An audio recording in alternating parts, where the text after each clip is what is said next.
प्रतिपक्ष की पौराणिक कथा के अनुसार जोगे तथा भोगे दो भाई थे। दोनों अलग अलग रहते थे। जोगे धनी था और भोगे निर्धन।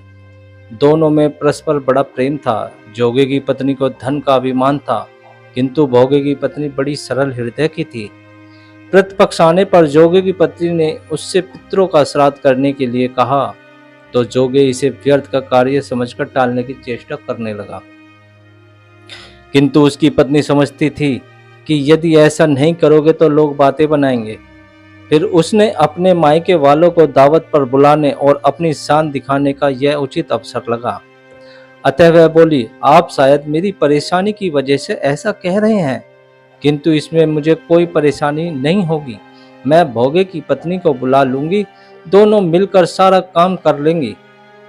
फिर उसने जोगे को अपने पीहर न्योता देने के लिए भेज दिया। दूसरे दिन उसके बुलाने पर भोगे की पत्नी सुबह सवेरे आकर काम में जुट गई। उसने रसोई तैयार की, अनेक पकवान बनाए, फिर सभी काम निपटाकर अपने घर आ गई। आखिर उसे भी तो पितरों का श्राद्ध तर्पण करना था। इस अवसर पर न जोगे की पत्नी ने उसे रोका, न वह रुकी। शीघ्र ही दोपहर को गई। पितृ भूमि पर उतरे जोगे भोगे के पितृ पहले जोगे के यहाँ गए तो क्या देखते हैं कि उसके ससुराल वाले वहां भोजन पर जुटे हुए हैं। निराश होकर वे भोगे के यहाँ गए।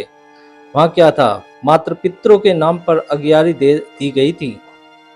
पितरों ने उसकी राख चाटी और भूखे ही नदी के तट पर जा पहुंचे। थोड़ी देर में सारे पितर इकट्ठे हो गए।